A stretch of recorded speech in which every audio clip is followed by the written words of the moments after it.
الكره بسرعه من جانب ناصر الجيش الملكي. محمد ربيع حريمات التمرير. محمد مفيد عرضيه فرصه سماتة في الخطوره تسدد.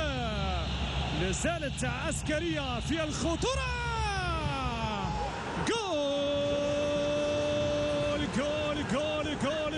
جول مصطفى الصاد يسجل التعادل لفريق الجيش الملكي في اخر انفاس المباراه. استمت الوداد الرياضي لكن الجيش الملكي يعاقب في اللحظات الاخيره بهدف التعادل.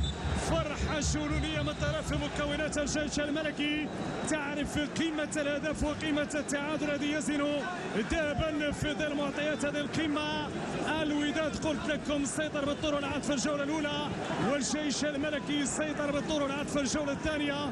الوداد سجل من الصديقه في الجوله الاولى، وفريق الجيش الملكي سجل في اللحظات الاخيره. محمد مفيد ابعاد الكره، حاتم الصوابي ارتدت الكره ثم عمليه التحضير من ديني بورغيز، ثم متابعه من جانب البديل مصطفى الصدر الذي يسجل هدف جميل لفريق الجيش الملكي.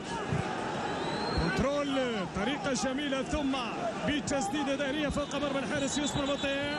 ختام ومسك لفريق الجيش الملكي بهدف التعادل. مباراة الآن متعادلة 1-1 أيها السادة والسيدات. إعادة لهذا الهدف الذي سجل، هدف لإعادة الروح أمر طبيعي لكل مكونات فريق الجيش الملكي.